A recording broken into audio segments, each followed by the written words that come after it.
तो आज हम इरिगेशन का पार्ट पढ़ेंगे।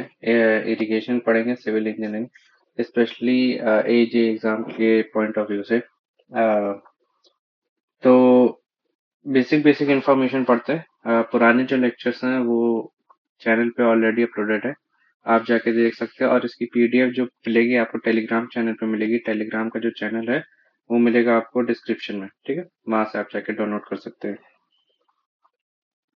तो शुरू करते हैं कि टोटल जोग्राफिकल एरिया जो है वो 328 मिलियन ऑफ हेक्टेयर्स है इंडिया में, ठीक है। सब इंडिया के पॉइंट ऑफ व्यू से बात करेंगे। फिर इरिगेशन। इरिगेशन दो तरीके से होती है, एक सरफेस इरिगेशन, एक होती है सब सरफेस इरिगेशन। सरफेस इरिगेशन जो सरफेस पे की जाती है, और सब सरफेस अंडरग्राउंड की जाती है, ठीक है। उसमें भी कई अलग अलग पार्ट होते हैं। तो उसमें पहला तो है फ्लो इरिगेशन, देन है लिफ्ट इरिगेशन। लिफ्ट इरिगेशन क्या होता है, जैसे पंप से, जैसे हैंड पंप होता है वो लिफ्ट होके नीचे से आता है ना, तो लिफ्ट इरिगेशन में होता है। तो फिर सब सरफेस इरिगेशन में एक होता है नेचुरल, एक होता है आर्टिफिशियल। नेचुरल जो खुद से हो, मतलब और आर्टिफिशियल मैन मेड हो। और फ्लो इरिगेशन दो तरीके के होते हैं, पेरिनियल इरिगेशन और फ्लड इरिगेशन। पेरिनियल क्या होता है, कांस्टेंट फ्लो होता है through out the year. Flood क्या होता है, कभी कभार आता है खूब सारा, एकदम बहुत तेजी से सब कुछ फ्लो होता है, और बाढ़ टाइप, उसे कहते हैं फ्लड इरिगेशन। फिर इसके आगे एडवांटेजेस ऑफ इरिगेशन पढ़ते हैं कि increase food production, elimination of mixed cropping, और इनलैंड नेविगेशन। ये सब आपको पता ही होगा, नहीं होगा तो बाय चांस अगर क्वेश्चन है तो ये तो आप खुद पॉइंट आउट कर ही सकते हैं कि क्या बेनिफिट्स और क्या डिमेरिट्स हैं, ठीक है। एडवांटेजेस और डिसएडवांटेजेस ऑफ इरिगेशन। फिर इसके आगे पढ़ते हैं टेक्निक्स ऑफ वाटर डिस्ट्रीब्यूशन, कैसे कैसे वाटर डिस्ट्रीब्यूशन किया जाता है। ऑर्डिनरी फ्लडिंग है, चेक फ्लडिंग है, border flooding, then basic flooding, furrow irrigation and sprinkler, और एक होता है ड्रिप, ठीक है। ये 7 तरीके की इरिगेशन है जो हमें पढ़ना है, ठीक है, जो हमें पेपर में आते हैं। तो इस पे एक एक करके पढ़ेंगे। तो ऑर्डिनरी फ्लडिंग के बारे में पढ़ते हैं, इसे फ्री फ्लडिंग भी कहते हैं। जैसे कि मैंने बताया ना, बाढ़ जैसा फ्लडिंग कर देते हैं पूरे, जैसे एक फील्ड है और बाढ़ जैसे फ्लड कर दिया, तो उसी में उसी को कहते हैं ऑर्डिनरी फ्लडिंग। तो पढ़ते हैं definition. Water application efficiency low है, पहली बात। तो फिर suitable for close growing crops and irregular topography, run off looser losses occur. पहली बात तो इसमें रन ऑफ बहुत होता है, ठीक है, ये पॉइंट है। फिर इसे किस लिए यूज किया जाता है, इरेगुलर टोपोग्राफी के लिए यूज किया जाता है, क्योंकि जैसे समतल ना हो ग्राउंड, तो उसके और कहीं पे ऊपर खाबड़ हो, कहीं नीचे हो, तो अंडुलेशन एरिया में फ्लड इरिगेशन यूज किया जाता है। फिर आगे पढ़ते हैं चेक फ्लडिंग।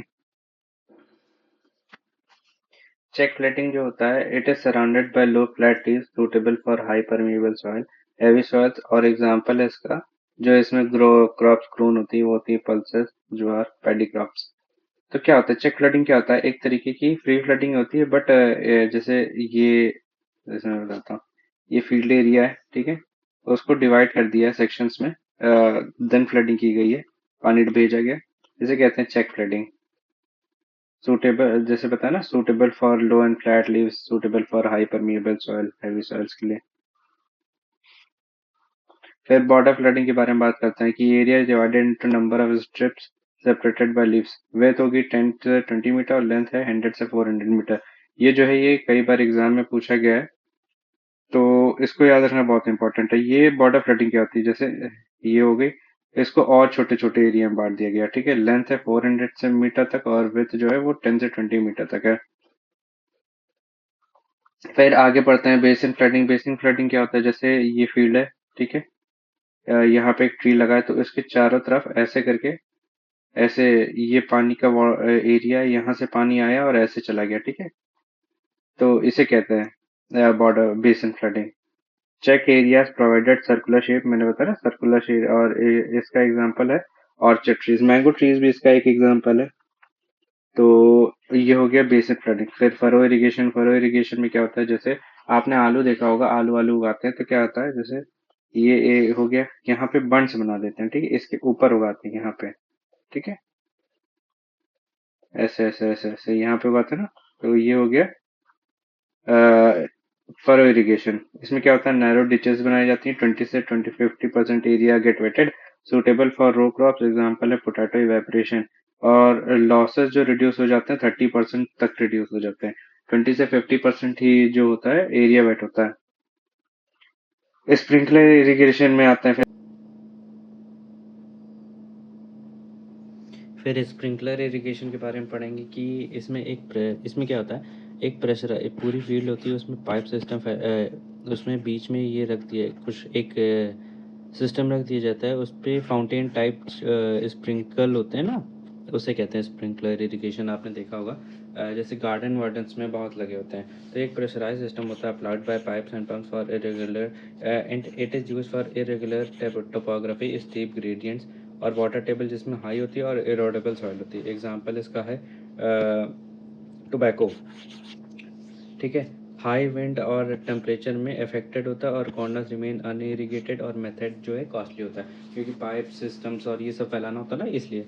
फिर आगे ड्रिप इरिगेशन के बारे में डिस्कस करते हैं। इसकी एफिशिएंसी जो है वो मैक्स है, क्योंकि ड्रिप इरिगेशन कैसे काम करता है, सीधे रूट्स में वो पानी लगाया जाता है ना, इसलिए मैक्स एफिशिएंसी होती है, ना रन ऑफ होता है, ना इवेपोरेशन होता है, सीधे एफिशिएंसी ना ऑलमोस्ट 99% होती है। No run off, costly, directly applied to the root zone, used where heavy demand is needed, ठीक है। देन सॉइल सॉल्ट्स के बारे में बात कर लेते हैं। इसमें देखिए पहली बात तो NaCl Na2SO4 के बारे में बात करेंगे और Na2CO3। NaCl जैसे कॉमन सॉल्ट होता है ना, आपने पढ़ा ही होगा। तो ये क्या होता है, ये वाइट सॉल्ट्स होते हैं, वाइट एल्कलीज होते हैं। और ये जो Na2CO3 होते हैं ये ब्लैक सॉल्ट्स होते हैं, soluble in S2 और while efflorescence leaching used to remove efflorescence or causes black efflorescence, gypsums added leaching during leaching। फिर सॉल्ट कंसनट्रेशन के बारे में बात करते हैं कि अगर 700 ppm से ज़्यादा होगा तो हार्मफुल फॉर सम क्रॉप्स होती है, बट यूजेबल होता है वाटर। बट अगर 2000 ppm से ज़्यादा होगा, ppm में बता देता हूँ, 1 ppm इक्वल टू 1 मिलीग्राम पर लीटर होता है, ठीक है। तो अगर 2000 ppm से ज़्यादा होगा तो it is harmful for all crops, ये बिल्कुल भी यूजेबल नहीं होता है। फिर इसके आगे डिस्कस करते हैं कि ये फार्मूला छोड़ देंगे, इसको छोड़ देंगे, ज़्यादा यूज़ नहीं होता है। फिर आगे पढ़ते हैं कि concentration of salt is measured in electrical conductivity, जिसकी यूनिट है माइक्रोमोल्स पर सेंटीमीटर, ठीक है। वाटर की जो सॉल्ट है, सॉल्ट कंसंट्रेशन है, उसको मेजर करते हैं इलेक्ट्रिकल कंडक्टिविटी के थ्रू। फिर आगे डिस्कस करते हैं electrical conductivity eight 25 degree Celsius. देखिए पहली बात तो टेम्परेचर याद रखना बहुत ज़रूरी है। इलेक्ट्रिकल कंडक्टिविटी 25 डिग्री सेल्सियस पे चेक किया जाता है। फिर कैसे चेक किया जाता है, एक तो 250 मिलीग्राम पर लीटर से कम होगी तो लो कंडक्टिविटी होगी, ये सॉल्ट कंसनट्रेशन है, ठीक है। 250 मिलीग्राम पर लीटर है तो लो कंडक्टिविटी, और 250 से 750 है तो मीडियम कंडक्टिविटी, और 750 से 225 जीरो है तो हाई कंडक्टिविटी, और 2250 से ज़्यादा है तो वेरी हाई कंडक्टिविटी होती, और इट इज़ नॉट यूज, ठीक है। और इसे C1 C2 C3 and C4 classes में भी जस्टिफाई किया जाता है, तो उसे ये ऐसे भी याद रखेंगे। It is use for all crops, moderate leaching occurs, useful होता है बट केयरफुली यूज़ किया जाता है, and it is not restricted drainage, and it is not applied on restricted drainage soil होती है ना, जिसमें जैसे एग्जांपल मैं बता दूं, जैसे क्ले विले में नहीं यूज़ किया जाता है। फिर आगे बढ़ते हैं कि क्वांटिटी ऑफ इरिगेशन वाटर, देखिए नहीं क्वालिटी, जैसे पीएच जो है वो 6.5 से लेके 8.4 होना चाहिए, ये काफ़ी बार रिसेंट में क्वेश्चन आया। और TDS जो होना चाहिए वो 2000 मिलीग्राम पर लीटर से कम होना चाहिए, ठीक है। आगे बढ़ते हैं। फिर जो जो सोडियम का कंसंट्रेशन होता है, इट इज़ मेजर्ड बाय सार वैल्यू। सार क्या होता है, सोडियम एब्जॉर्प्शन रेशियो, ये मैंने फुल फॉर्म भी लिखा है, ठीक है। तो सोडियम को मेजर करने के लिए उसकी जो मेजर किया जाता है सार के थ्रू किया जाता है। सार can be decrease by you adding CSO4 और जिप्सम भी कहते हैं जैसे टू सॉइल और वाटर। फिर शुगर केन की कॉर डेप्थ, ये एक तो हैशटैग मैंने वैसे भी बताया मेरी रिसेंट वीडियोस अगर आपने देखी होगी, तो हैशटैग वाला जो पॉइंट है ये रिसेंटली किसी क्वेश्चन में पूछा गया, इसलिए मैंने इस पे स्पेसिफिकली नोट पॉइंट जैसे मैंने ऐड किया है। तो इसकी जो कॉर डेप्थ है वो 16 सेंटीमीटर है, ठीक है। और वीट की कॉर डेप्थ आप बताएं कितनी होती है, ठीक है। फिर सार का जो फॉर्मूला होता है, सार एक फॉर्मूला है सार का, ठीक है। सार इक्वल टू सोडियम का ion upon root calcium plus magnesium के आयन्स अपॉन 2, ठीक है। ये फॉर्मूला बहुत इंपॉर्टेंट है, इस पर क्वेश्चन आता है, रिसेंट में काफ़ी बार आए हैं, ठीक है। और जो सार वैल्यू होती है वो इक्विवेलेंट पर लीटर में मेजर किया जाता है। और इलेक्ट्रिकल कंडक्टिविटी बताई थी मैंने ना, वो उसे माइक्रोमोस पर लीटर में मेजर किया जाता है, पर लीटर, और इसे इक्विवेलेंट पर लीटर।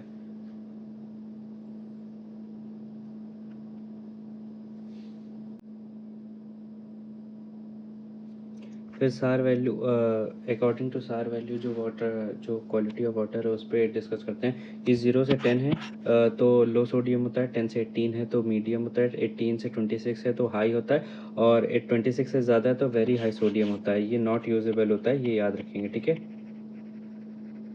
फिर रेसिडुअल का सोडियम कार्बोनेट, ये ज़्यादा तो नहीं पूछा जाता, बट अगर स्पेसिफिकली कहीं आके पूछ लिया गया है, जैसे जम्मू कश्मीर के पेपर में आया था, इसे RSC वैल्यू बोलते हैं, रेसिडुअल सोडियम कार्बोनेट, ठीक है। इसे मिलीग्राम इक्विवेलेंट पर लीटर में मेजर किया जाता है।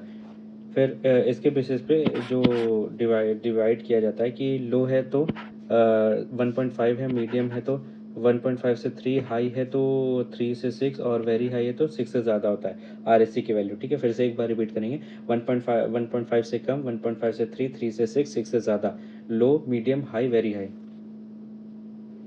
फिर आगे बढ़ते हैं कि बोरॉन का कंसनट्रेशन पानी में क्या होता है, 0.3 ppm से लेके 4 ppm तक होगा, ठीक है। फिर सार वैल्यू अगर 15% से ज़्यादा है तो इसे सोडिक सॉइल कहा जाता है, जो कि नॉट गुड होती है। सार की वैल्यू 15% से ज़्यादा तो सोडिक वैल्यू कहा जाएगा। बोरोन का कंसनट्रेशन 0.3 से लेकर 0.4 ppm तक होता है वाटर में। फिर आगे पढ़ेंगे, क्लासिफिकेशन होगा, ये एल्कलाइन होगा, ठीक है, नहीं ये सेलाइन होगा, ठीक है, ये एल्कलाइन होगा। फिर और ये सेलाइन एल्कलाइन होगा, ठीक है।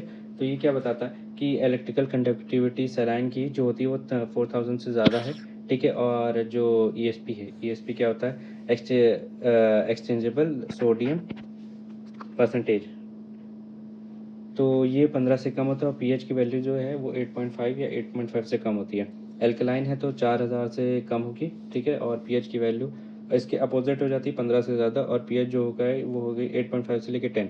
और सलाइन एल्कलाइन है तो 4000 से कम होगी, 4000 से ज़्यादा होगी, 15 से ज़्यादा होगा, और 8.5 से pH कम होगी।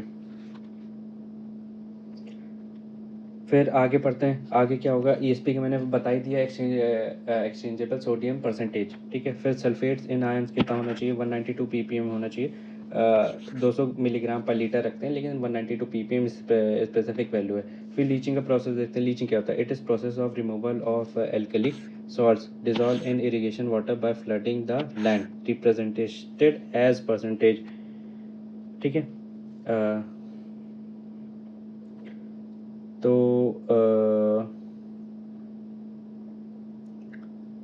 लीचिंग, हाँ लीचिंग क्या होता है, प्रोसेस ऑफ एल्कली, जो जैसे क्या होता है, इसमें क्या होता है, वाटर को जैसे कि किसी फील्ड है और उस फील्ड में काफ़ी ज़्यादा सॉल्ट है, ठीक है, एल्कलीज है, तो क्या होता है, फ्लडिंग कर देते हैं, ठीक है, उस पूरे फील्ड को।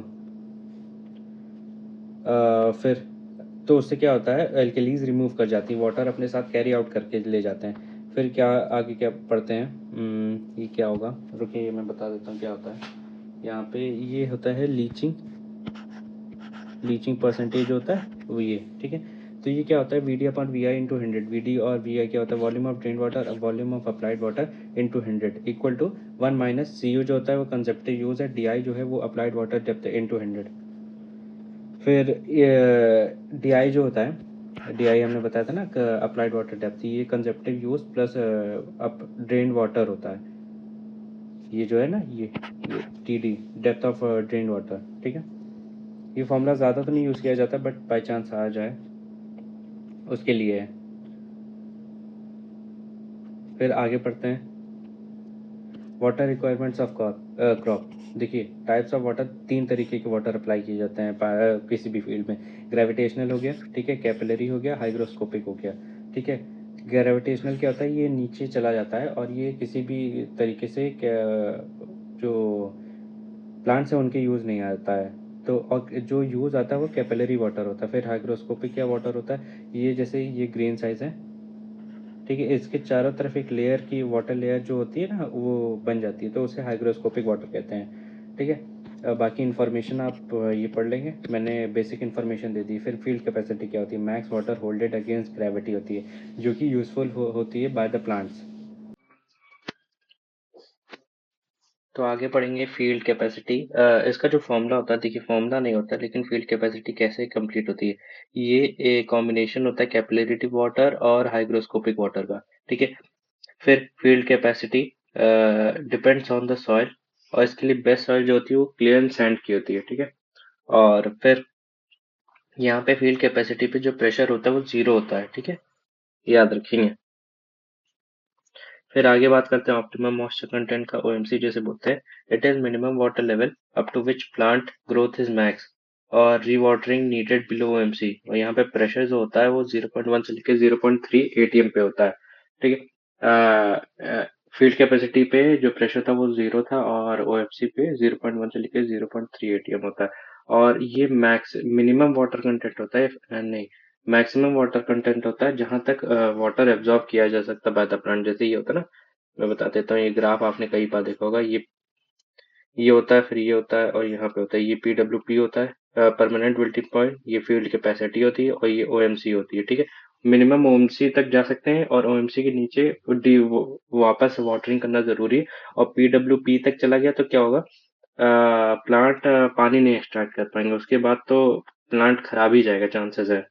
पीडब्ल्यूपी परमानेंट विल्टिंग पॉइंट इसका फुल फॉर्म है, water content at which roots do not able to extract water. यहाँ पे प्रेशर जो होता है रूट्स पे, जो रूट्स पे प्रेजेंट होता है प्रेशर, वो 7 से लेके 32 एटीएम पे होता है ना। फिर आगे बात करते हैं कि फील्ड कैपेसिटी का फॉर्मूला क्या होता है। Wait of water in the soil, ठीक, और wait of dry soil into 100, ये परसेंटेज में निकलेगा। तो इसका फॉर्मूला जो होता है, gamma W, unit weight of water into depth of water, ये, and unit weight of dry soil into depth of soil. ठीक है, इससे फॉर्मूला निकलेगा। फिर इसका जो P F C minus P W P से जो मेन फॉर्मूला निकलेगा, वो होता है gamma W into T W upon gamma D into D और इंटू 100। तो इससे इससे इसके आगे जो न्यूमेरिकल्स है वो हम करके देखेंगे। फिर रैम क्या होता है। रैम जो होता है रेडिली अवेलेबल मॉइस्चर होता है। ये 75% होता है टोटल वाटर का। ठीक है। इसका जो फॉर्मूला होता है वो permissible depletion into available moisture होता है। इसके भी न्यूमेरिकल करेंगे। देखिए ये जो होता है ये फॉर्मूला होता है। बाकी अगर जैसे स्टेटमेंट वाइज पूछ ले तो permissible depletion into available moisture होता है। फिर कुछ क्रॉप्स के बारे में पढ़ेंगे।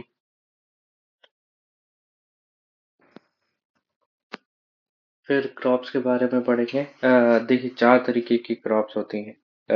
नहीं, जनरली 3 क्रॉप्स होती हैं। ठीक है, seasonal wise. Kharif, rabi and zaid. अगर नहीं याद रहता तो अल्फाबेटिकली चलेंगे। खारिफ पहले, के, फिर आर एंड जेड। ठीक है। के जो होती है वो गर्मियों में होती है, राबी ठंडियों में होती है, और जैद जो होती है वो ठंडी और गर्मी के बीच में होती है, वही अप्रैल के महीने के आसपास। ठीक है। तो ख़ारिफ़ जो होती है वो जून से सितंबर होती है, राबी नवंबर से मार्च होती है, ज़ैद अप्रैल से जून में होती है। इसमें राइस, कॉटन, ज्वार, बाजरा, पल्सेस, ग्राउंडनट उगाया जाता है। इसमें व्हीट, ग्राम, बार्ले, पोटैटोस, टोबैको। ये मैंने वो एग्जांपल लिखे हैं जो क्वेश्चंस आते हैं। ठीक है। और फिर ज़ैद होता है वाटरमेलन एंड कुकम्बर, जैसे मस्कमेलन हो गया, जो पानी से जिसमें 75-80% पानी होता है ना, गूदा कम होता है जिसमें, वो वाले क्रॉप ज़ैद में आते हैं। फिर पेरेनियल क्रॉप जिन जो पूरे साल ग्रो होते हैं, ऑल ईयर 300 दिन से ज़्यादा का ग्रोथ टाइम होता है ना, उसे बोलते हैं पेरेनियल क्रॉप्स। इसका जो बेस्ट एग्जांपल है वो है शुगर केन, ये पूरे साल लगे रहते हैं। फिर कैश क्रॉप्स कौन से होते हैं, ऐसे क्रॉप जिनसे बेच के पैसा कमाया जा सके, जैसे वीट, कॉटन, बार्ले। ये सब जो होते हैं ये कैश क्रॉप्स होते हैं। कैश क्रॉप्स क्या होते हैं, time period from sowing to harvest. Crop, अच्छा गलत बोल दिया। क्रॉप पीरियड क्या होता है, क्रॉप पीरियड होता है कि जो पूरा क्रॉप का पीरियड है, जब से उगाया और जब से काटा, उसे बोलते हैं crop period. Time period from sowing to harvest. फिर बेस पीरियड क्या होता है, बेस पीरियड होता है number of days between first watering and last watering. जो पहली वाटरिंग है और लास्ट वाटरिंग है उसके बीच के टाइम को बोलते हैं बेस पीरियड। फिर पेलियो इरिगेशन क्या होता है, water added for preparing land. जो जैसे बीज डालने से पहले जो पानी डाला जाता है फॉर प्रिपेयरिंग द लैंड, उसे कहते हैं पेलियो इरिगेशन। कॉर वाटरिंग होता है for watering, first watering after crops grown to few centimetre. जैसे कुछ सेंटीमीटर तक बढ़ गए, फिर उसके बाद जो पानी डाला जाता है ना, उसे कॉर वाटरिंग कहते हैं। फिर अ, अ, देख लेते हैं कि जैसे ये राइस होगा, यहाँ पे ये राइस है। ठीक है। ये राइस है, ठीक है। तो ये कॉर डेप्थ है। कॉर डेप्थ जो होती है, कॉर डेप्थ क्या होती है पहली बात तो ये बताएंगे, ठीक है। अभी ऊपर पढ़ के आए थे कॉर वाटरिंग जो होती है ना, जो पानी ऐड किया जाता है when the crop go to few centimetre, उसके बाद जो पानी ऐड किया जाता है ना वो, तो जो राइस है उसमें 19 सेंटीमीटर का ऐड किया जाता है for the period 2 to 4 week. और ये वीट है, ये जो है ये वीट है, ठीक है। वीट में 13.5 सेंटीमीटर का या ऐड किया जाता है। ये ज़्यादा टाइम के लिए ऐड किया जाता है, 3 to 8 वीक के लिए। फिर ड्यूटी के बारे में बात करते हैं। ड्यूटी क्या होता है? देखिए पहली बात तो फॉर्मूला होता है एरिया अपॉन डिस्चार्ज। अब इसकी डेफिनेशन पे आते हैं। Area of land irrigated in hectare when 1 cubic of water is applied, ठीक है, इसे ड्यूटी कहते हैं। फिर डेल्टा क्या होता है? Depth of water applied. ये सेंटीमीटर में नापा जाता है। और राइस और वीट का जनरली ज्यादा है जाता है। कॉर डेप्थ शुगर की बताई थी, या सबसे ऊपर लिखी थी ना, ये 16 सेंटीमीटर होती है, ठीक। फिर ड्यूटी और डेल्टा के बारे में बात करते हैं, कि क्या होता है। जो राइस की ड्यूटी होती है वो 750 होती है, और जो डेल्टा होता है वो 120 होता है। यहीं पे वीट की जो होती है वो 1800 होती है ड्यूटी, और जो डेल्टा होता है वो 30 से 40 होता है, ठीक है। फिर इसका जो फॉर्मूला होता है वो delta equal to 8.64 into B upon D होता है। जो बी है वो डेज में होगा, डी जो होगा वो हमारा हेक्टेयर पर क्यूबिक में होगा, और जो डेल्टा होगा वो मीटर में होगा। अगर सेंटीमीटर में होगा तो यहीं पे ये हो जाएगा, इसका फॉर्मूला जो हो जाएगा 860 इंटू बी अपॉन डी हो जाता है, ठीक है। ये सेंटीमीटर में होगा, डेल्टा जो होगा वो सेंटीमीटर में आएगा, ठीक है। और फिर वो डिस्चार्ज का तो फॉर्मूला पता ही होगा, वॉल्यूम अपॉन टाइम होता है। और एक फॉर्मूला और होता है, ये काफी इंपॉर्टेंट है, कभी कहीं कहीं यूज हो जाता है, Q into B equal to area into delta, ठीक है। Q into B equal to area into delta, काफी इंपॉर्टेंट फॉर्मूला है। अगर एफिशिएंसी भी दी गई हो तो एफिशिएंसी से इंटू कर देंगे क्यू इंटू बी को, तो इसका एफिशिएंसी के साथ निकल आएगा। फिर फैक्टर्स अफेक्टिंग ड्यूटी, ये कौन कौन से फैक्टर्स हैं जो ड्यूटी को अफेक्ट करते हैं? तो duty is inversely proportional to delta. ये तो इस फॉर्मूले से भी पता चल रहा है कि ड्यूटी डेल्टा के इनवर्सली प्रोपोर्शनल है। फिर टेम्परेचर के, जैसे जैसे टेम्परेचर बढ़ेगा डेल्टा कम होता, ड्यूटी कम होता चला जाएगा। फिर विंड वेलोसिटी के भी इनवर्सली प्रोपोर्शनल है। पेरिनियल ड्यूटी इनंडेशन ड्यूटी से ज्यादा का मतलब कम होती है, ठीक है। फिर कोर्स अगर सॉइल है और फाइन सॉइल है, इन दोनों के बीच में जो फाइन सॉइल है उसकी ड्यूटी ज्यादा होती है। फिर अगर वे ऑफ इरिगेशन मतलब कैसे तरीकों से इरिगेशन किया जा रहा है, उसके बेसिस पे ड्रिप की सबसे ज्यादा होती है और सबसे कम होती है फ्री फ्लड की। Drip, sprinkler, then furrow, then check and then free flood. सबसे ज्यादा आखिरी और पहले के याद रखेंगे, तो सबसे ज्यादा जो ड्यूटी होती है वो स्प्रिंकलर की, ड्रिप की होती है, और सबसे कम जो होती है वो फ्लड की होती है, ठीक है। फिर लाइन कैनाल और अनलाइन कैनाल में लाइन कैनाल की सबसे ज्यादा होती है, ठीक है। और base is inversely proportional to duty. फिर हेड ऑफ कैनाल पे जो ड्यूटी है, देखिए ड्यूटी क्या होता है, एरियल वाइज मतलब एरिया के बेसिस पे कितना ज्यादा लैंड इरिगेट किया जाता है ना, उसके बेसिस पे होता है। तो बेसिक सी बात है, हेड ऑफ कैनाल छोटा होगा एरिया के कंपैरिजन में, कंपेयर टू फील्ड के कंपैरिजन में। तो ड्यूटी हेड पे मिनिमम होती है और फील्ड में मैक्सिमम होती है, ठीक है, जो कि हमें इससे पता चल रहा है। और फिर कुछ एक्स्ट्रा इरिगेटेड एरिया के बारे में डिस्कस करते हैं कि जीसी क्या होता है। ग्रॉस कमांड एरिया बोलते हैं पहली बात तो। ये टोटल एरिया होता है जो कि इरिगेट किया जाता है। इसमें कल्टीवेबल मतलब जैसे पूरा एरिया है, इसमें हम आधा हिस्सा कल्टीवेट कर रहे हैं, तो कल्टीवेबल और नॉन कल्टीवेबल एरिया पे दोनों ऐड करके इसमें बताते हैं जीसीए में। Total area which can be irrigated. फिर कल्चरल कमांड एरिया एरिया होता है, फिर इसे सीसीए बोलते हैं। इसमें क्या होता है, ये पोर्शन ऑफ जीसी होता है, मतलब जीसी का पार्ट होता है, जैसे ये वाला मैंने बताया ना, ये वाला, ठीक है। इसे सीसीए बोलते हैं, कल्चरल कमांड एरिया। तो ये ग्रॉस कमांड एरिया का वो पार्ट है जो कि कल्टीवेबल होता है, 80% ऑफ द जीसी होता है। फिर नॉन कल्चरेबल कमांड एरिया, जैसे ये हो गया नॉन कल्चरेबल, ये एनसीए हो गया। ये जीसीए इक्वल टू नहीं, CCA equal to GCA minus NCCA होता है। ये जो NCCA non culturable command area, ये क्या होता है, portion of GCA which is not cultivable होता है। फिर इंटेंसिटी ऑफ इरिगेशन के बारे में बात करते हैं। इसके रिसेंट में काफी क्वेश्चन आए, इसे IOI कहते हैं। ये percentage of cultural command area होता है टू बी ग्रेटेड इन अ सीजन। ठीक है, एक सीजन में कितना percentage of cultural commandable area जो होता है उसे इरिगेट करते हैं। For one season it is 100%, but for more than one पी season it is greater than 100%। Generally it is taken as 40 से 60%। ये याद रखेंगे, एक सीजन के लिए 100% तक होता है, एक से ज्यादा सीजन के लिए 100% से ज्यादा होता है, और जनरली जो रखा जाता है इसे 40 से 60% तक रखा जाता है। और इसका जो क्या, देखिए क्या होता है कि परसेंटेज, ये वो होता है कि एक percentage of cultural command area होता है to be irrigated in a one season. फिर टाइम फैक्टर के बारे में कब बात करते हैं, it is ratio of number of days canal run to irrigation period. देखिए, ये रेशियो होता है of number of days canal run to to irrigation period.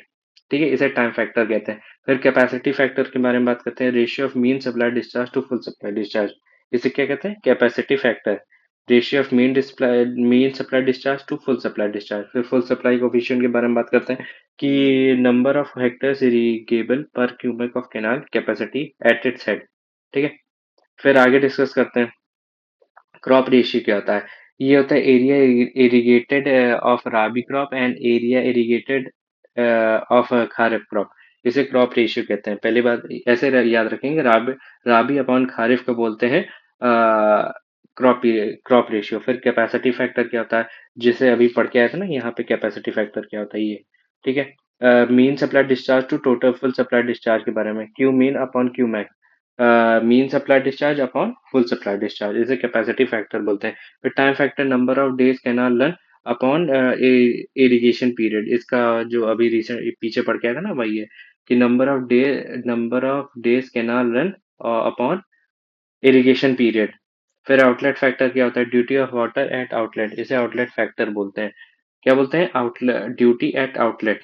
ठीक है, आउटलेट क्या होता है ये आपका मैंने रिसेंट में बताया, अगर नहीं पता है तो आप पीछे से देख के या फिर कमेंट सेक्शन में कमेंट करके बताइए कि क्या होता है। इससे देखिए जितनी बार लिखेंगे पढ़ेंगे उतनी बार रिवीजन होगा। फिर ड्यूटी ऑन कैपेसिटी क्या होता है, कॉल्ड फुल सप्लाई कोफिशिएंट। ठीक है, ये क्या होता है, एरिया अपॉन क्यू मैक्स होता है इसका formula. Area estimated to be irrigated upon design full supply discharge. फिर ओवरलैप अलाउंस क्या होता है, because of overlapping of crop extra demand of water needed hence Q increases. देखिए, एक क्रॉप दूसरे क्रॉप के ऊपर ग्रो किया जाता है ना, तो क्या होता है इससे, मतलब एक क्रॉप दूसरे क्रॉप के साथ ग्रो कर दिया जाता है, तो उससे क्या होता है, ओवरलैपिंग हो जाती है। फिर तो इससे क्या होता है, डिस्चार्ज का रिक्वायरमेंट इंक्रीज हो जाता है। फिर टिलेज क्या होता है, process of agriculture, preparation of agriculture. जैसे क्या होता है, खेत जोतते हैं ना, फिर पानी भरते हैं, तो क्या होता है, ये प्रिपरेशन ऑफ लैंड होता है, इसे टिलेज कहते हैं। फिर मल्चिंग क्या होता है, spreading extra material to cover soil, example plastic. इससे क्या होता है, मॉइस्चर रिटेन है सॉइल का, एक्स्ट्रा मटेरियल बिछा दिया जाता है, जैसे प्लास्टिक होता है, रबर होता है, विटामिन होता है, विटामिन शीट्स होती हैं, तो ये सब डाल दिया जाता है ताकि मेंटेन है। देखिए विटामिन शीट्स कैसे बनाई जाती है ये आप बताएंगे, ठीक है। फिर इरिगेशन एफिशिएंसीज के बारे में बात करते हैं, इरिगेशन एफिशिएंसीज कैसे होगी। वाटर कन्वीनियंस, पहली बात तो ये एक एफिशिएंसी है, इसे एनसी से डिनोट करते हैं। क्या होता है, water delivered eight field upon water carried bye from river. ठीक है, इसे कन्वीनियंस होता है, एफिशिएंसी कहते हैं, वाटर डिलीवर्ड एट फील्ड और water carried from the river. Into 100 करेंगे तो परसेंटेज में आएगा, अगर पॉइंट में निकालना है तो इनटू 100 नहीं करेंगे। फिर वाटर एप्लीकेशन एफिशिएंसी के बारे में बात करते हैं, water applied to root upon water delivered to field into 100। फिर water storage, water stored in root zone upon water needed in root zone. फिर water use upon water delivered to field. फिर water distribution efficiency के बारे में बात करेंगे, it indicates up to which water penetrated to uniform depth. ठीक है, ये क्या रिप्रेजेंट करता है कि up to which depth water जो है वो पेनिट्रेट कर चुका है। इसका फॉर्मूला होता है 1 - d/d इंटू 100। स्मॉल जो कैपिटल डी है वो एवरेज पेनिट्रेशन डेप्थ है, और जो छोटा डी है वो एवरेज डिविएटेड वैल्यूज है। ठीक है, इसका आगे न्यूमेरिकल होगा तो मैं बताऊंगा कि कैसे किया गया। ठीक है, बाकी अभी फॉर्मूला याद रखिए कि वाटर डिस्ट्रीब्यूशन एफिशिएंसी जो होता है वो 1 - d/d इंटू 100 होता है। फिर कंजप्टिव यूज के बारे में बात करते हैं कि क्या होता है। देखिए, total water consumed by the plants in transpiration and evaporation. ठीक है, कि टोटल वाटर जो कंज्यूम होता है इवेपोरेशन और ट्रांसपिरेशन में, उसे कहते हैं कंजम्पटिव यूज। और इवेपो ट्रांसपिरेशन क्या होता है? इवेपोरेशन प्लस ट्रांसपिरेशन को बोलते हैं इवेपो ट्रांसपिरेशन। फिर कंजम्पटिव यूज मिलीमीटर पर डेज के इसकी वैल्यू जो होती है, यूनिट जो होती है उसे उसमें रिप्रेजेंट करते हैं मिलीमीटर पर डेज में। ठीक। फिर मेथड टू डिटरमाइन कंजप्टिव यूज, कौन कौन से मेथड होते हैं जो कंजम्पटिव यूज को डिटरमाइन करने में हेल्प करते हैं? पहला है टैंक लिजिमीटर मेथड, जो कि बहुत यूज होता है। Inflow water depth minus water outflow water depth upon base period, इसे करेंगे तो इससे आंसर आ जाएगा। यूनिट वही है, मिलीमीटर अपॉन डेज। ठीक है, inflow minus outflow upon days, base period. फिर एरिया ऑफ टैंक लिजिमीटर का जो होता है वो 10 मीटर स्क्वायर होता है, और जो डेप्थ होती है वो 3 मीटर की होती है। और मेथड होते हैं फील्ड एक्सपेरिमेंटल मेथड और इनफ्लो मेथड और सॉइल मॉइस्चर मेथड, बट आपको टैंक लिजिमीटर वाला याद रखना है।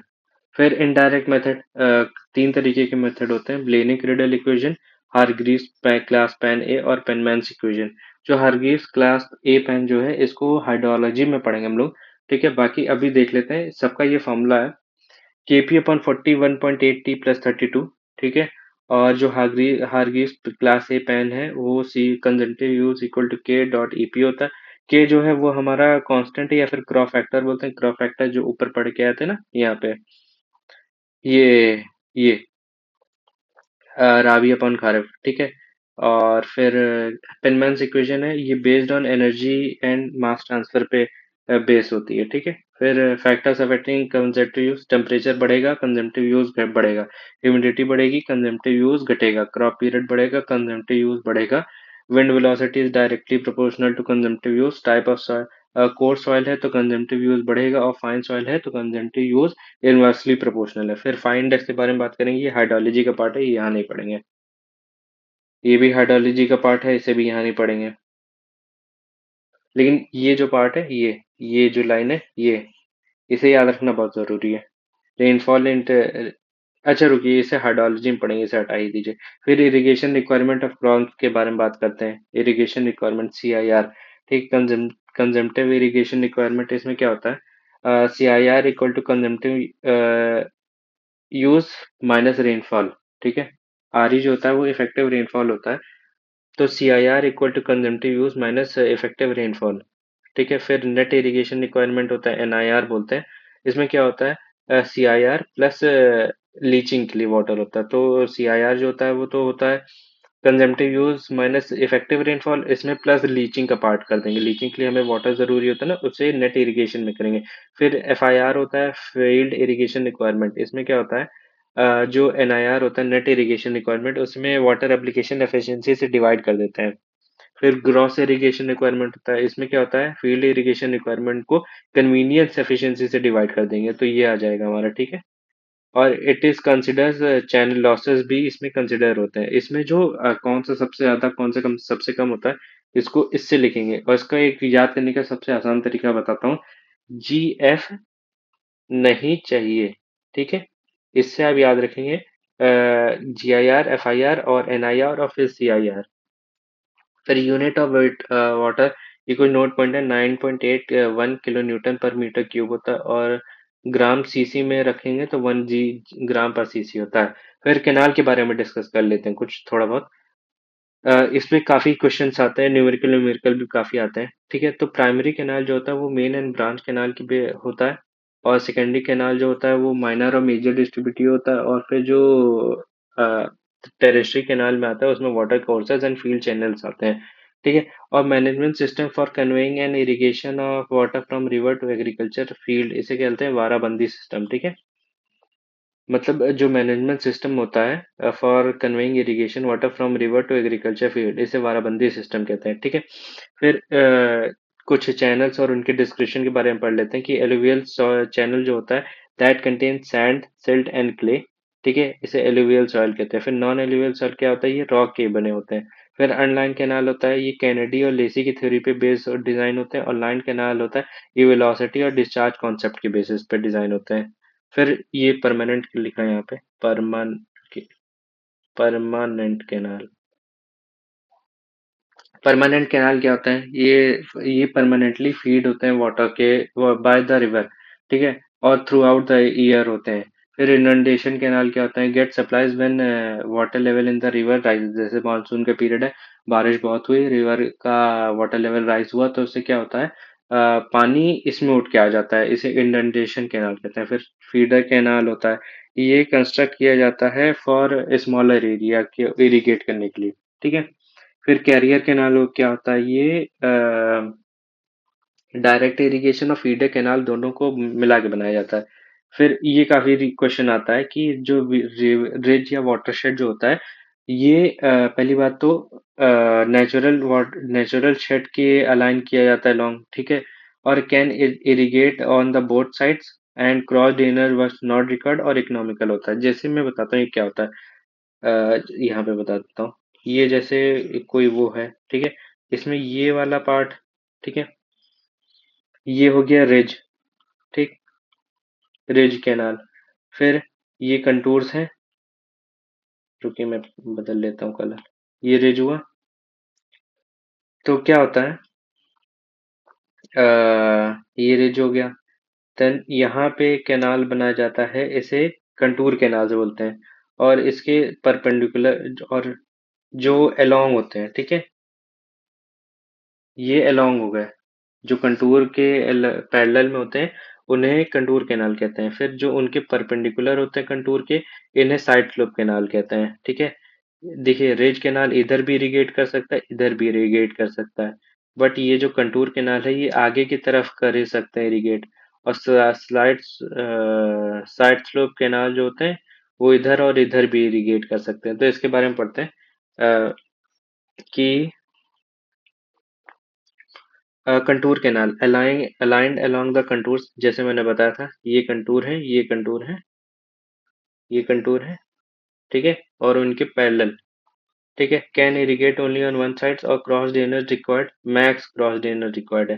फिर साइड स्लोप कैनाल जो होते हैं, align at right angle to contour parallel to drainage and cross drainers are not required. फिर मेन कैनाल क्या होता है, provide water to branch canal and no direct irrigation.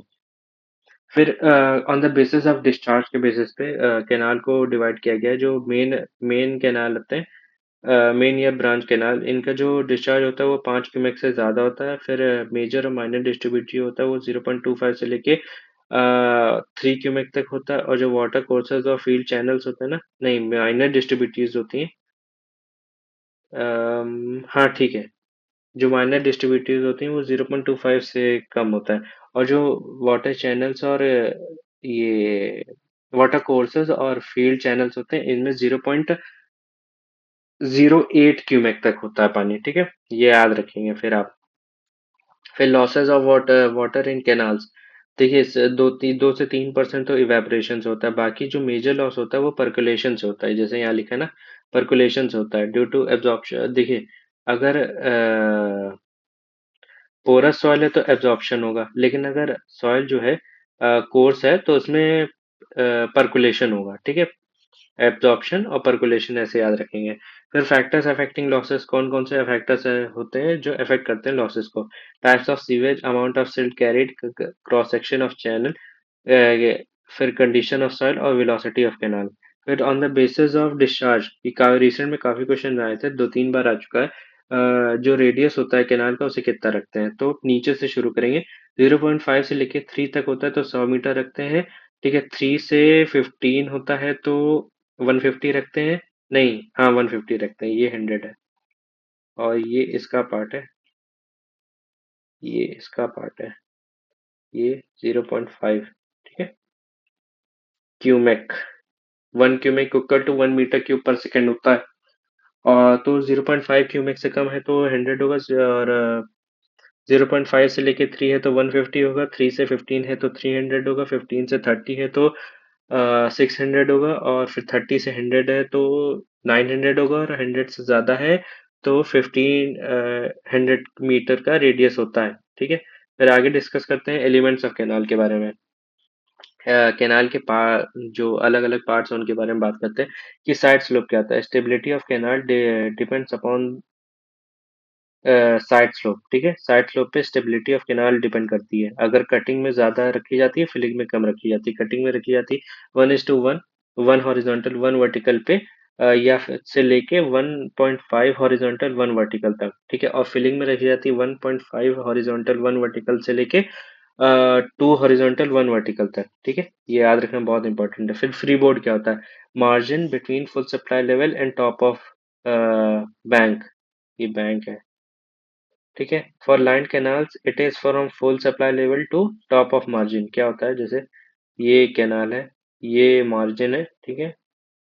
तो यहाँ से लेके जैसा पानी यहाँ तक है सर, तो ये जो होता है इसे कहते हैं हम फ्री बोर्ड, ठीक है। और ये डिस्चार्ज के बेसिस पे फ्री बोर्ड रखा जाता है। अगर 1 से 5 क्यूमेक है तो 0.50, और 5 से 10 है तो 0.60, और 10 से 20 है, नहीं 10 से 30 है तो 0.70, और 30 से ज़्यादा है 150 तक तो 0.90 मीटर रखा जाता है फ्री बोर्ड।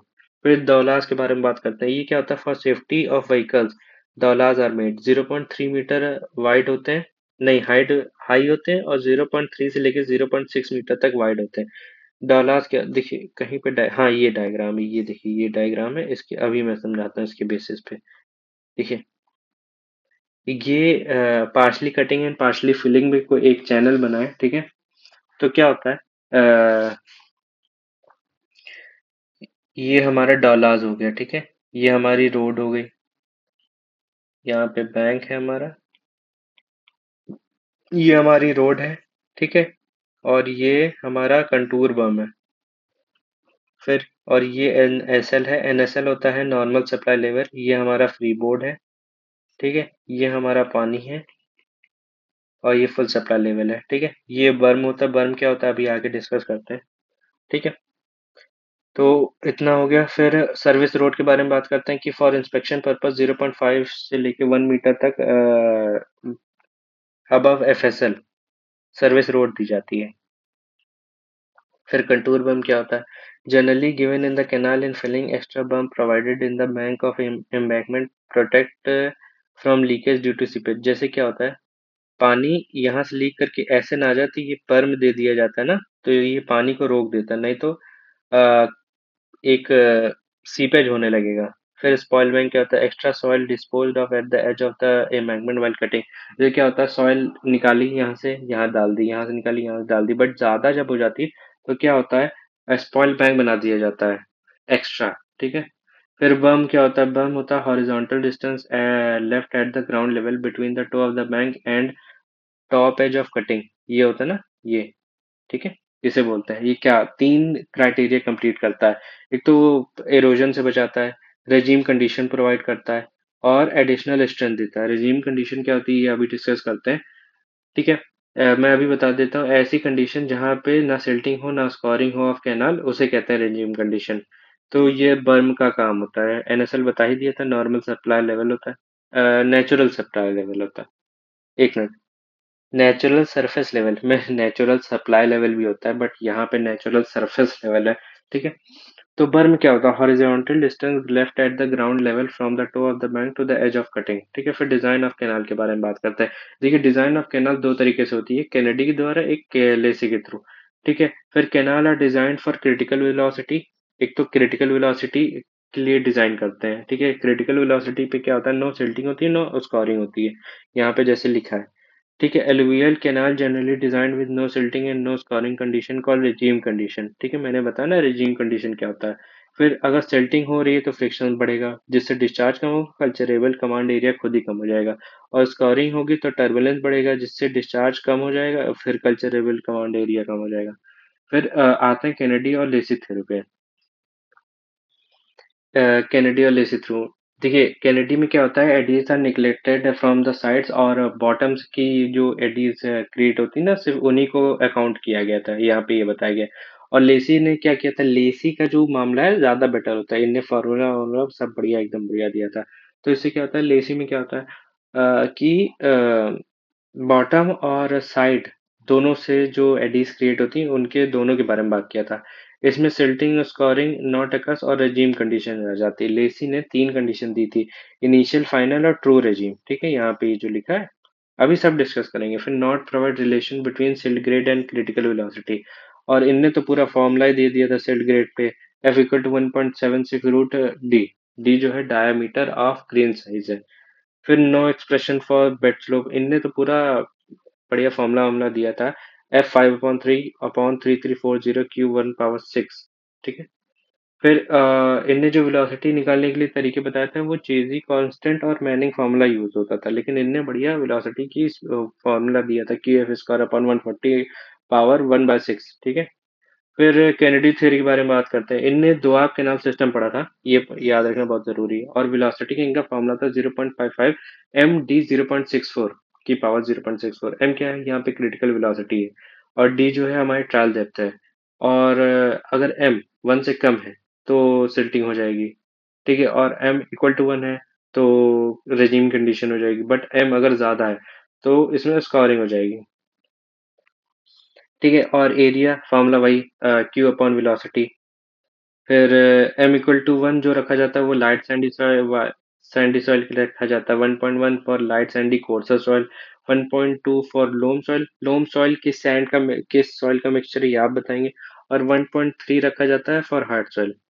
फिर एक्चुअल वेलोसिटी कुटर फॉर्मूला का यूज करके जो दिया था इनने कैनेडी ने, वो रूट नहीं के नहीं वेलोसिटी C√RS, ठीक है। जो एस है वो हमारा बेड स्लोप है, और जो आर है वो हाइड्रोलिक रेडियस है। हाइड्रोलिक रेडियस का फॉर्मूला होता है एरिया अपॉन वेटेड पेरीमीटर। और सी जो है हमारे यहाँ पे कांस्टेंट है। फिर गैरेट डायग्राम क्या होता है, इससे रीजन में काफी क्वेश्चन आते हैं। ग्राफिकल रिप्रेजेंटेशन है of Kennedy theory and Kutter's formula. फिर रेजीम कंडीशन क्या होती है, देखिए कैनेडी में के रेजीम कंडीशन कैसे आई थी। इसमें BDS अमाउंट ऑफ सिल्ट, ठीक है, जिसे सिल्ट ग्रेड सिल्ट चार्ज भी कहते हैं, फिर सिल्ट ग्रेड, सब कुछ कांस्टेंट था इनके में कुछ भी वेरिएबल नहीं था, ठीक है। फिर लेसी के बाद उसमें आते हैं। लेसी में क्या था, इनने तीन कंडीशन दी थी, ट्रू, इनिशियल और फाइनल। ट्रू में क्या था, नो सिल्टिंग नो स्कोरिंग। फिर इनिशियल में क्या था, इनने सब कुछ कांस्टेंट रखा था, बी और डी वेरिएबल था। फिर फाइनल में क्या था, इनने BDS सब कुछ रेगुलेट कर दिया था। बट रियलिटी में जो था, ये जो इनने दी थी लेसी ने अपनी ये थीसिस, ये क्या था, ये फाइनल और यहाँ पे लिखा है ये फाइनल और ट्रू रेजिम के लिए था, अवेलेबल थी, मतलब जो सही थी, ठीक है। और जो फाइनल रेजिम था वो 99% ऑफ ट्रू रेजिम बैठता था। देखिए ट्रू रेजिम तो आइडियल कंडीशन में होता है, जो कि पॉसिबल नहीं है, तो फाइनल रेजिम ही ऑप्ट हो पाती थी। फिर number of laces independent equation थी वो तीन होती हैं। ये याद रखेंगे, रिसेंट में क्वेश्चन आता है, इस पे हैशटैग लगा लीजिए। फिर aggregation of silt happens in flat slope and narrow area, और डिग्रेडेशन होता है इन स्टीप स्लोप्स और वाइडर एरिया में, ठीक है। फिर ये कुछ इनके फॉर्मूलाज थे, बहुत इंपॉर्टेंट थे, इस पे सीधे क्वेश्चंस आते हैं। ये मैं अगर आगे न्यूमेरिकल्स होंगे तो मैं दिखाऊंगा। मैं एक बार रीड आउट कर देता हूँ कि v इक्वल टू जो वेलोसिटी है, v equal to Q/F² /140 power 1/6। F होता है हमारा यहाँ पे silt factor, F equal to 1.76 root D mm में होगा। R जो है वो हमारा हाइड्रोलिक रेडियस है, F5/2 V² /F। जो पेरीमीटर है ये वेट पेरीमीटर है, इसका फॉर्मूला होता है 4.75 रूट क्यू, ठीक है। फिर एरिया Q/वेलोसिटी। और ब्लड स्लोप का जो फॉर्मूला होता है वो होता है F5/3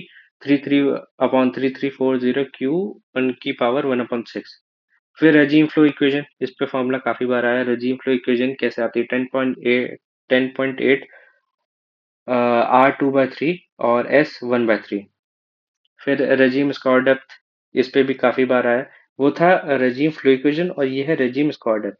तो कैसे आता है, 1.35 ब्रैकेट में Q² / F की पावर 1/3।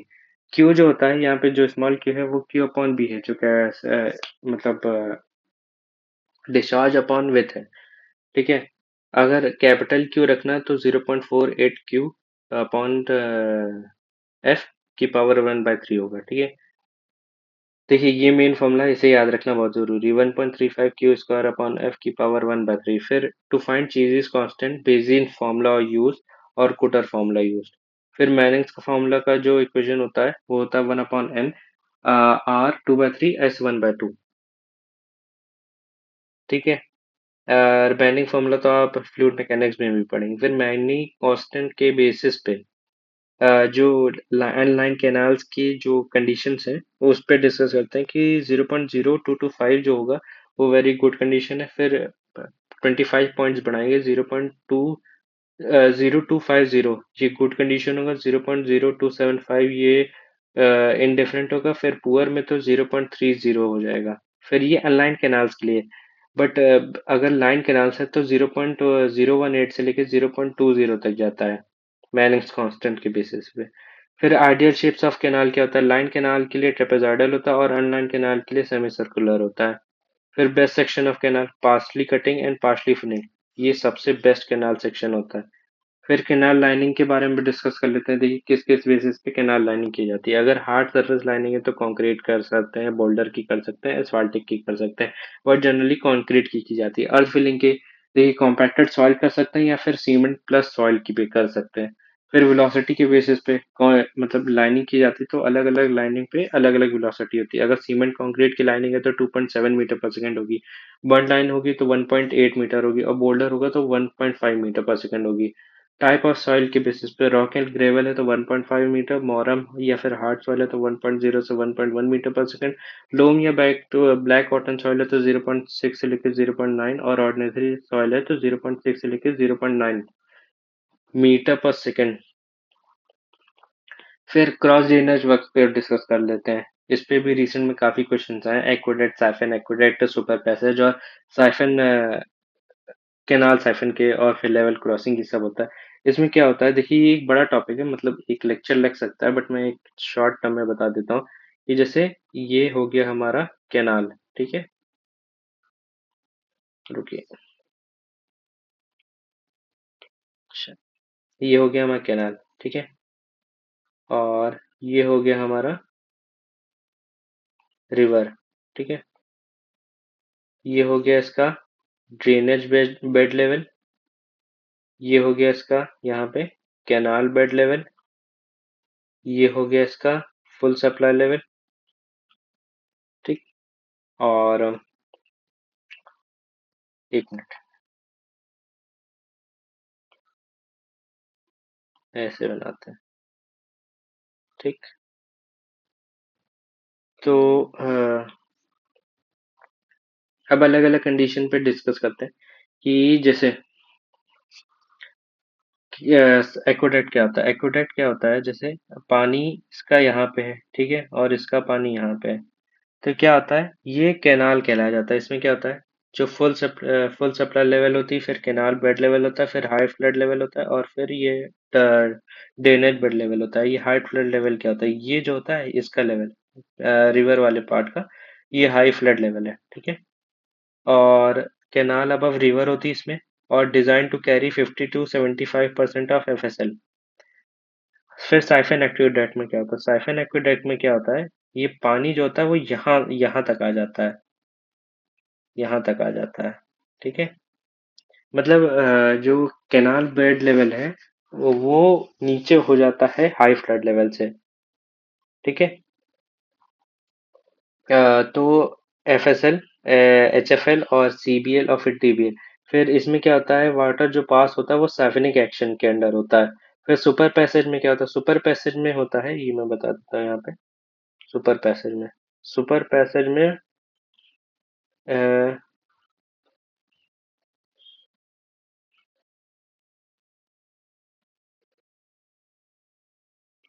ये हमारी हो गई रिवर, और ये हो गया कैनाल, ठीक है।